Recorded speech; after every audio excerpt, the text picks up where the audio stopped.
Big boss season 6 day 68 ലൈവിലെ ചില കാര്യങ്ങളാണ്. കഴിഞ്ഞ 1-2 ദിവസങ്ങളായിട്ട് കണ്ടസ്റ്റൻസിന്റെ ഫാമിലി ഹൗസിലേക്ക് വരുന്ന പരിപാടിയാണ് നടന്നുകൊണ്ടിരിക്കുന്നത്. രണ്ടാളുകളാണ് ഒരു വീട്ടിൽ നിന്ന് വരുന്നത്. കണ്ടസ്റ്റൻസിന് ഏറ്റവും പ്രിയപ്പെട്ട രണ്ടാളുകൾ. പല ആളുകളുടെ വന്നുപോയി. ഇന്ന് നമ്മൾ ഏറെ കാത്തിരുന്ന സായിയുടെ വീട്ടിൽ നിന്ന് വരുന്ന പരിപാടിയാണ് ഉണ്ടായിരുന്നത്. സായിയുടെ വീട്ടിൽ നിന്ന് വന്നു, അപ്സരയുടെ വീട്ടിൽ നിന്ന് വന്നു. സായിയുടെ വീട്ടിൽ നിന്ന് ആരാണ് വരുന്നത്, ആരൊക്കെയാണ് വരുന്നത് എന്നീ കാര്യങ്ങളിൽ ആളുകൾക്ക് വലിയ ആകാംക്ഷയുണ്ട്. ബിഗ് ബോസിലേക്ക് സായി എത്തുന്നതിന് മുൻപ് തന്നെ സായി നമ്മളെ പോലുള്ള ചില ആളുകളുടെയൊക്കെ ഡെയിലി ലൈഫിൽ കുറച്ച് സമയം എടുത്തിരുന്നു. കാരണം അദ്ദേഹം പല കാര്യങ്ങളെ കുറിച്ചിട്ട് ഡെയിലി നടക്കുന്ന പല കാര്യങ്ങളെ കുറിച്ചിട്ട് വന്ന് പറയാറുണ്ടായിരുന്നു. അങ്ങനെ സായിയും അതേപോലെ തന്നെ സ്നേഹയും ജിത്തുബായും ഒക്കെ നമുക്ക് പരിചിതരായിട്ടുള്ള ആളുകളാണ്. സായി ബിഗ് ബോസിലേക്ക് വന്ന സമയത്ത് സീക്രട്ട് ഏജന്റ് ആയിട്ടല്ല പെരുമാറിയത്. അദ്ദേഹം കുറച്ചും കൂടെ സായി ആയിട്ട് മാറാനായിട്ടുള്ള ശ്രമത്തിലായിരുന്നു. സായി തന്നെ ഇന്ന് തുറന്ന് സമ്മതിക്കുന്നുണ്ട്. ബിഗ് ബോസിലേക്ക് വരുന്നു, ആളുകളുടെ കണ്ണിൽ പൊടിയിടുന്നു, വളരെ സിമ്പിളായിട്ട് ഈ ഒരു 60 ദിവസം കഴിഞ്ഞ് പോവാം എന്നുള്ള പ്ലാൻ ആയിരുന്നു ഉണ്ടായിരുന്നത്. എന്നാൽ ഹൗസിലേക്ക് വന്ന് ഫോണൊക്കെ കംപ്ലീറ്റ് ആയിട്ട് മാറ്റി വെച്ച് വേറെ ആ ഒരു മൂഡിലേക്ക് വന്നപ്പോഴത്തേനും കുറച്ച് ഇമോഷണൽ ആയിപ്പോയി. അദ്ദേഹത്തിന്റെ ലൈഫ് തിരിച്ചു പിടിക്കുക എന്നീ കാര്യങ്ങളെ കുറിച്ചിട്ടൊക്കെയാണ് അദ്ദേഹം കൂടുതലായിട്ട് സംസാരിക്കുന്നത്. ഈ കഴിഞ്ഞ ദിവസങ്ങളിൽ തന്റെ സ്റ്റോറി പറഞ്ഞ സമയത്ത് അച്ഛനുമായിട്ടുള്ള ഒരു ബന്ധത്തെക്കുറിച്ചിട്ടും സ്നേഹയും അമ്മയുമായിട്ടുള്ള ഒരു ബന്ധത്തെക്കുറിച്ചിട്ടൊക്കെ സായി പറഞ്ഞിരുന്നു. സ്നേഹ പുറത്തിരുന്നിട്ട് റിവ്യൂ ഒക്കെ നൽകുന്നതുകൊണ്ട് കുറച്ചും കൂടെ ഇൻട്രസ്റ്റിംഗ് ആണ് പുറത്തുള്ള ആളുകൾക്ക് ഈ ഒരു ഗെയിം നോക്കി കാണാൻ വേണ്ടി. അതേപോലെ സായി എല്ലാ കാര്യങ്ങളിലും ഇടപെടുന്ന, റിയാക്ട് ചെയ്യുന്ന ഒരു വ്യക്തി ആയതുകൊണ്ട് തന്നെ സാധാരണ ഒരു ഇൻഫ്ലുവൻസറിന് ഉണ്ടാവുന്നതിലും അധികം ഹേറ്റേഴ്സ് സായിക്കുണ്ട്.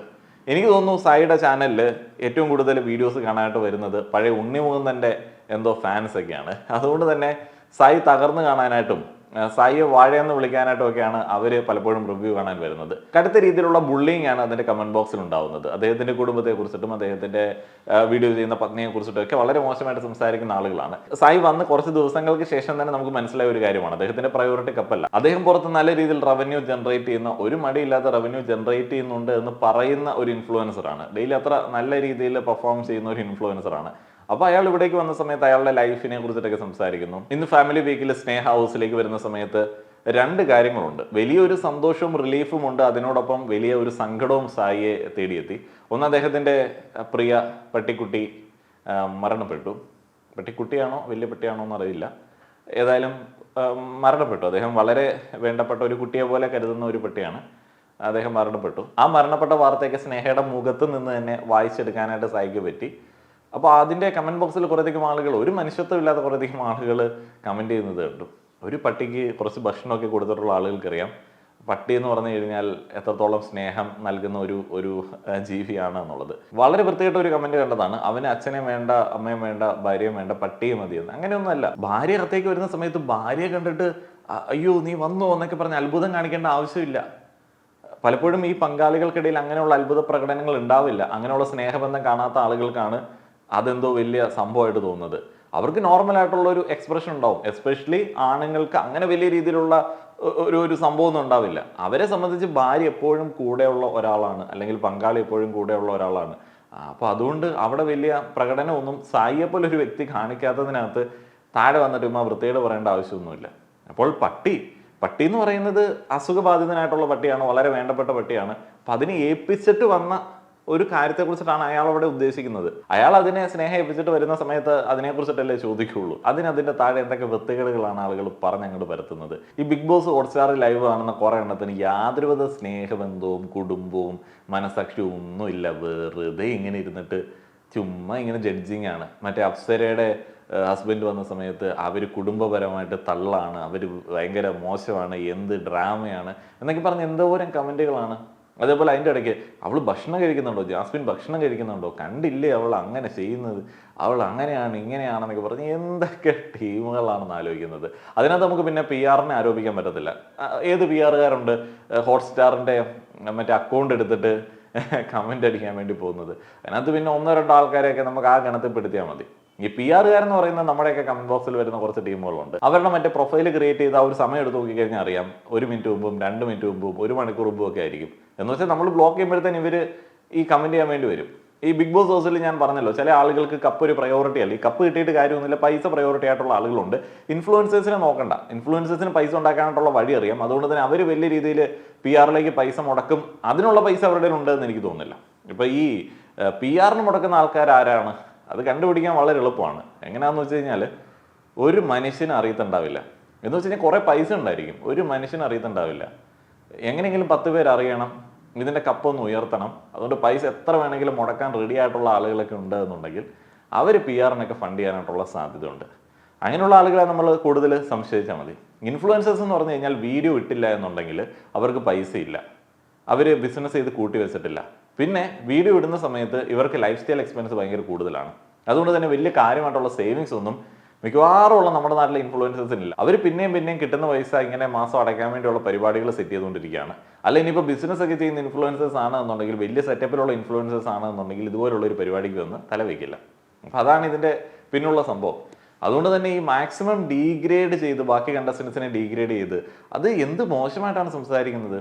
ആർക്കെങ്കിലും ഒരു ഇത്തിരിയെങ്കിലും ഒരു പ്രേക്ഷക പിന്തുണ കിട്ടിക്കഴിഞ്ഞാൽ, സായിയെ കുറച്ചും കൂടെ ഒന്ന് അംഗീകരിച്ച് കഴിഞ്ഞാൽ, ജാസ്മിൻ എന്തെങ്കിലും പോസിറ്റീവ് ഇട്ട് കഴിഞ്ഞാൽ, അപ്സരയെ ഒന്ന് അംഗീകരിച്ച് കഴിഞ്ഞാൽ, അപ്സരയ്ക്ക് സ്പേസ് ഇട്ട് കഴിഞ്ഞാൽ അപ്പോഴേ അങ്ങോട്ട് വിരൽ പിടിക്കുകയാണ്. വീഡിയോയുമായി വന്നതുകൊണ്ട് ലൈവിൽ കണ്ട ചില കാര്യങ്ങളെ കുറിച്ചിട്ട് പറയാം. ജാസ്മിൻ അപ്സര തമ്മിലുള്ള ഒരു അടി, ഇന്നലെ അടിച്ച് പുറത്താക്കി എന്നൊക്കെ പറഞ്ഞിട്ടുള്ള വാർത്തകൾ കണ്ടിരുന്നു. ഒന്നും ഉണ്ടായിരുന്നില്ല. അവരങ്ങോട്ടും ഇങ്ങോട്ടും അഭിപ്രായ വ്യത്യാസം, വലിയ സംഗതിയൊന്നുമില്ല. അപ്സര വഴക്കുണ്ടാക്കുന്ന സമയത്ത് ആരും ഇടപെടാറില്ല, താൻ ഒറ്റയ്ക്കാണ് എല്ലാം നേരിടുന്നത് എന്ന് അപ്സര പറയുന്നു. ജാസ്മിൻ അത് ഇഷ്ടപ്പെട്ടില്ല. എല്ലാ ആൾക്കാരും ഇടപെടാറുണ്ട്, ഞങ്ങൾ ഇടപെട്ടിട്ടുണ്ട്, റസ്മിൻ ഇടപെട്ടിട്ടുണ്ട് എന്നൊക്കെ ജാസ്മിൻ പറയുന്നു. അതങ്ങനെ ഇങ്ങനെ പ്രശ്നമായിട്ട് അപ്സര പറയുന്നു, നീ എനിക്ക് ആരുമില്ല എന്ന് പറഞ്ഞ് അലറി വിളിച്ചതില്ലേ നടന്നിട്ടില്ലേ, അത് ജാസ്മിന് പൊളിയുന്നു. അങ്ങനെ അങ്ങോട്ടും ഇങ്ങോട്ടും വലിയ പ്രശ്നം. രാവിലെ മുതൽ വെറുതെ ഇരിക്കുന്നത് കൊണ്ട് ഇങ്ങനെയുള്ള ചില പ്രശ്നങ്ങളൊക്കെ അവിടെ സ്വാഭാവികമായിട്ടും ഉണ്ടാവുന്നതാണ്. അതിനിടയ്ക്കാണ് മറ്റേ ഉരുളും തളിക ടാസ്ക് വന്നത്. തളികയിൽ ഇങ്ങനെ 2 മുട്ട കൊണ്ടുപോയി ഒരിടത്ത് വെക്കണം. പല പ്രതിബന്ധങ്ങളെ തരണം ചെയ്തിട്ടാണ് മുട്ട കൊണ്ടുപോയി ഒരിടത്ത് നിക്ഷേപിക്കേണ്ടത്. അങ്ങനെ ഡെൻ ആൻഡ് ടണൽ ടീം 3 പോയിന്റുകൾ തുല്യമായി നേടി ഫസ്റ്റ് അടിച്ചു. പീപ്പിളിനും നെസ്റ്റിനും പ്രത്യേകിച്ച് പോയിന്റുകൾ ഒന്നുമില്ല. ഇതിന് ശേഷമാണ് ലൈവിൽ ഞാൻ പിന്നീട് ഇവരുടെ ഫാമിലി വരുന്ന മൊമെന്റുകൾ കണ്ടത്. അപ്സരയുടെ ഫാമിലിയാണ് ആദ്യം വന്നത്. അമ്മ ആദ്യം വന്നു. ആൽബി ചേട്ടൻ ഒരു പരിപാടിയൊക്കെ നടത്തി വ്യത്യസ്തമായിട്ടുള്ള രീതിയിലേക്കാണ് ഹൗസിലേക്ക് വന്നത്. ഭയങ്കര ഫണ്ണാണ്. ആൽബി ഭയങ്കര ഫണ്ണാണ്. വളരെ പോസിറ്റീവായിട്ട് കണ്ടസ്റ്റൻസിനെ കുറിച്ചിട്ടൊക്കെ സംസാരിക്കുന്നുണ്ട്. എല്ലാവർക്കും ആവശ്യത്തിലധികം മോട്ടിവേഷൻ വാരി വിതറുന്നുണ്ട്. ഇതിനുശേഷം ഒരു കൊച്ചു ടാസ്ക് ഉണ്ടായിരുന്നു അപ്സരയെ കുറിച്ചിട്ട്, കുഞ്ഞിലെയുള്ള അപ്സരയെ കുറിച്ചിട്ട് പറയാനായിട്ട് അമ്മയ്ക്ക് 5 മിനിറ്റ്, അതേപോലെ തന്നെ വിവാഹത്തിന് ശേഷമുള്ള അപ്സരയെ കുറിച്ചിട്ട് പറയാനായിട്ട് ആൽബിക്ക് ഒരു 5 മിനിറ്റ്. അപ്പോൾ അവർ ഇങ്ങനെ സംസാരിക്കുകയാണ്. അമ്മ പറയുന്നത് ഇവള് ഉണ്ടായ സമയം തൊട്ട് തന്നെ ഭയങ്കര ഗെയിമറാണ് എന്നുള്ളതാണ്. ഗെയിമർ എന്ന് പറയുന്നൊരു വേർഡാണ് അമ്മ അവിടെ യൂസ് ചെയ്യുന്നത്. അത് ചിരി ഉളവാക്കി. ശരിക്കും മിടുക്കിയാണ് എന്നുള്ളതാണ് അമ്മ ഉദ്ദേശിക്കുന്നത്. മിടുക്കി തന്നെയാണ്. സർവകലാ വല്ലഭയായിരുന്നു. അമ്മ KPSC ഉണ്ടായിരുന്ന ഒരാളാണ്. അപ്പോൾ അമ്മയ്ക്ക് എത്താൻ പറ്റാത്ത പല കാര്യങ്ങളിലും മകൾ എത്തിയതിൻ്റെ അഭിമാനമൊക്കെ അമ്മയ്ക്ക് ഉണ്ട്. ആൽബി പറയുന്നു അപ്സര നല്ലൊരു വൈഫാണ്. അദ്ദേഹത്തിന് ജീവിതത്തിൽ ഒരു അടുക്കും ചിട്ടയൊക്കെ ഉണ്ടായത് അപ്സര വന്നതിന് ശേഷമാണ്. അതിനുശേഷം സ്നേഹയുടെ ഊഴമാണ്. സായി പണ്ടേ നല്ലൊരു മനുഷ്യനായിരുന്നു. ട്രോമ എന്നൊക്കെ പറയുന്നത് ചുമ്മാ അത് കൊച്ചിലെ ഒരു ചെറിയ കാര്യമൊക്കെ പറഞ്ഞിട്ടുള്ള ഒരു തോന്നലാണ്. സായി ശരിക്കും നല്ലൊരു മനുഷ്യൻ തന്നെയാണ്. സായിയെ കുറിച്ചിട്ട് ഇങ്ങനെ പുറത്തുള്ള ഒരു സംഭവമൊക്കെ വെച്ചിട്ട് വിചാരിച്ച് വെച്ചിരിക്കുന്നത് സായി എന്തോ ഗ്രേ ഷെയ്ഡിലുള്ള ഒരു വ്യക്തിയാണെന്നുള്ളതാണ്. പക്ഷെ സായി ഒരു ശുദ്ധനായിട്ടുള്ള വ്യക്തിയാണ്. അതുകൊണ്ട് തന്നെയാണ് അദ്ദേഹത്തിന് താനെന്തോ അത്ര മോശമാണെന്ന് തോന്നുന്നത്. ഇപ്പം ശരിക്കുമുള്ള വില്ലന്മാരാണെങ്കിൽ എന്താണ് വിചാരിക്കുന്നത്, അവരേറ്റവും മികച്ചവരാണെന്ന് വിചാരിക്കും. അപ്പം നമ്മൾക്ക് എന്തൊക്കെയോ കുറവുണ്ട്, നമ്മളത്ര ബെറ്റർ അല്ല എന്ന് തോന്നുന്നത് ശരിക്കും നല്ലൊരു മനുഷ്യൻ്റെ ലക്ഷണമാണ്. എനിക്ക് അങ്ങനെയാണ് പേഴ്സണലി തോന്നിയത്. നമ്മൾ അത്ര ബെറ്റർ ആണെന്ന് തോന്നുന്നത് ശരിക്കും വില്ലത്തരാണ്. സ്നേഹ വളരെ രസകരമായിട്ടാണ് സംസാരിക്കുന്നത്. ഭയങ്കര പോസിറ്റീവ് ഫീലാണ്. സ്നേഹയുടെ കയ്യിൽ നിന്ന് പോയി പട്ടി മരിച്ച ഒരു കാര്യം സായിയോട് പറഞ്ഞപ്പോൾ സായി ഒന്ന് ഡൗൺ ആയിപ്പോയി. സ്നേഹ ആകെ മൊത്തത്തിൽ ഡൗൺ ആയി. സായി ഒരു കൊച്ചു കുട്ടിയെ പോലെയൊക്കെയാണ് കൈകാര്യം ചെയ്യുന്നത്. അത് ഇപ്പോഴത്തെ കാലത്തൊക്കെ അങ്ങനെയാണ്, യങ് കപ്പിൾസൊക്കെ അങ്ങനെയാണ്. അപ്പം അത് വളരെ വളരെ ക്യൂട്ടായിട്ടുള്ള മൊമെന്റ്സ് ആയിരുന്നു. അത്രയധികം സപ്പോർട്ട് ചെയ്യുന്ന ഫ്രണ്ട്സും അതേപോലെ തന്നെ വൈഫൊക്കെ ഉള്ള സമയത്ത് സായിക്ക് എന്തിന് കപ്പ് അടിപൊളി ലൈഫാണ്. ജിത്തുബായിക്കൊപ്പം കാറിൽ ഒരു സീറ്റ് സ്നേഹ നന്ദനിക്ക് ഓഫർ ചെയ്യുന്നുണ്ട്. പിന്നെ സായിക്ക് വന്നൊരു ചേഞ്ച് ആയിട്ട് സ്നേഹ പറയുന്നത് ഫുൾ ടൈം 24 hours ഫോണിൽ നോക്കിക്കൊണ്ടിരുന്ന ഒരു വ്യക്തിയാണ് സായി. അത് അങ്ങനെയാണ്. ഫോണിൽ ഷൂട്ട് ചെയ്യുന്നു, ഫോണിൽ അപ്ലോഡ് ചെയ്യുന്നു, വീഡിയോസിൻ്റെ വ്യൂസ് നോക്കുന്നു, അതിൻ്റെ എല്ലാ കാര്യങ്ങളും യൂട്യൂബിൻ്റെ ഫോണിൽ നമുക്ക് അവൈലബിൾ ആണ്. അപ്പം കണ്ടന്റ് എടുക്കുന്നതും കണ്ടന്റ് കൊടുക്കുന്നതും എല്ലാം ഫോൺ വഴി ആയതുകൊണ്ട് അങ്ങനെ ഒരു പരിപാടി യൂട്യൂബേഴ്സിന് ഉണ്ട്. അത് എൻ്റെ വീട്ടിലാണെങ്കിൽ എല്ലാ ആൾക്കാരും പരാതി പറയുന്ന ഒരു സംഗതിയാണ്.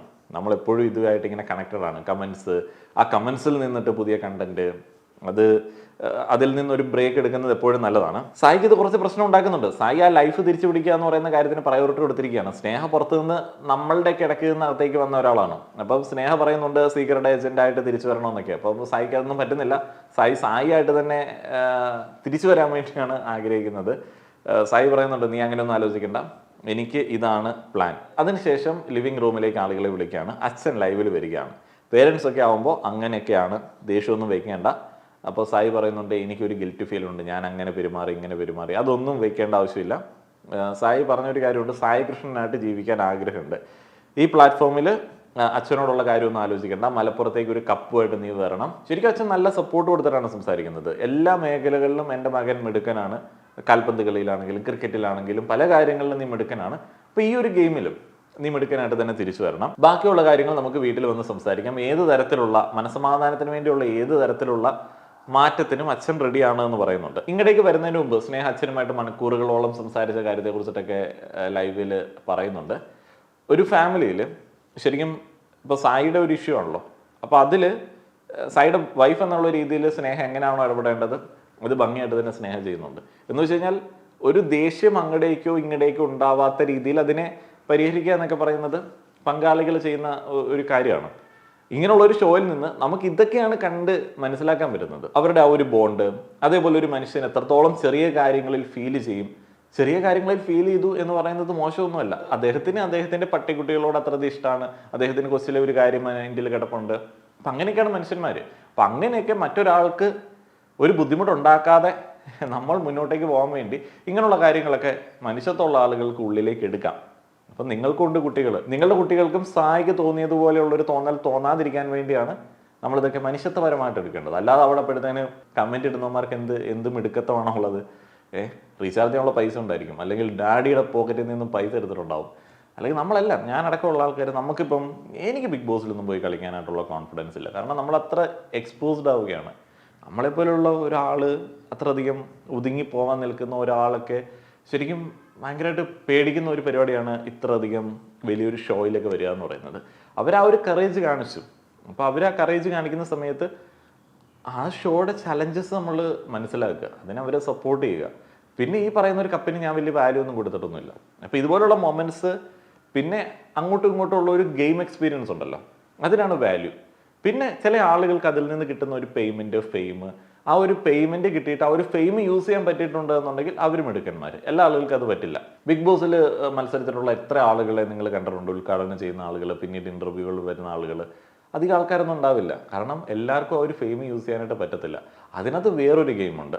അകത്തുള്ള ഗെയിം കളിച്ചിട്ട് വന്ന് മിടുക്കരായിട്ട് പുറത്തുള്ള വലിയ ഗെയിം കളിക്കുന്ന ആൾക്കാരുണ്ട്. അപ്പം അങ്ങനെയുള്ള പരിപാടികളൊക്കെ ഉണ്ട്. അപ്പോൾ അതുകൊണ്ട് ഏറ്റവും വലിയ കാശുള്ളവൻ, PR ഒക്കെ കൊടുക്കാനായിട്ട് നല്ല കയ്യിൽ ദമ്പടി ഉള്ളവനുണ്ട് എന്നുണ്ടെങ്കിൽ, കുറേ ടീമിനെ സെറ്റ് ചെയ്ത് കഴിഞ്ഞാൽ അവർക്ക് ആ പ്രൈസ് മണിയോ ഡെയിലി പൈസയോ ചുമ്മാ എടുത്ത് കൊടുക്കാമല്ലോ. ഈ ബ്രാഞ്ചുകളുണ്ടല്ലോ, 10 പേര് അറിയണമെന്ന് ആഗ്രഹമുള്ള ബ്രാഞ്ചുകൾ, അങ്ങനെയുള്ള ആളുകളൊക്കെ ആണെന്നുണ്ടെങ്കിൽ അവർ വിചാരിക്കുന്നതാണ്, എനിക്ക് ബിഗ് ബോസിൽ നിന്ന് കിട്ടുന്ന ഈ പൈസയാണ്, എനിക്ക് ഇതിൻ്റെ ആവശ്യമൊന്നുമില്ല, അത് മൊത്തം PR-ന് കൊടുത്തേക്കാം, കപ്പ് കിട്ടുമ്പോൾ എനിക്കൊരു വില കിട്ടുമല്ലോ, 10 പേര് എന്നെ അറിയുമല്ലോ. 100 ദിവസം ഏഷ്യാനെറ്റിൽ കൂടെ എന്നെ ചിലവൊന്നുമില്ലാതെ നാട്ടുകാർ കണ്ടുകൊണ്ടിരിക്കുകയാണ്. അങ്ങനെയുള്ള ബ്രാഞ്ചുകളൊക്കെ വരുന്ന സമയത്ത് അവരോടൊക്കെ മത്സരിച്ച് ജയിക്കുക എന്നൊക്കെ പറയുന്നത് ടഫായിട്ടുള്ള ഒരു പരിപാടിയാണ്. അപ്പോൾ അതൊക്കെയാണ് ഇതിനകത്തെ സംഗതികൾ. അപ്പോൾ ഓരോ ആൾക്കാർ അവരവർക്ക് വേണ്ട രീതിയിൽ ഉപയോഗിച്ച് വിജയിക്കട്ടെ. ഇതിനെയൊക്കെ അതിജീവിച്ചിട്ട് വിജയിക്കുന്ന ആളുകൾ മിടുക്കന്മാരായിട്ട് മാറും. ഹോട്ട്സ്റ്റാറിൻ്റെ ലൈവിൽ കമൻറ്റ് ബോക്സിലേക്ക് പോയി കഴിഞ്ഞാൽ നെഗറ്റീവ്. ബാക്കിയുള്ളവന്മാരുടെ വീഡിയോ പിന്നെ നമ്മൾ കാണുന്നില്ലാത്തതുകൊണ്ട് പ്രശ്നമില്ല. ഹോട്ട്സ്റ്റാറിലേക്കൊക്കെ പോയി കഴിഞ്ഞാൽ എൻ്റെ അമ്മ മൂടും. നിങ്ങളുടെ അഭിപ്രായങ്ങൾ പറയുക. നന്ദി.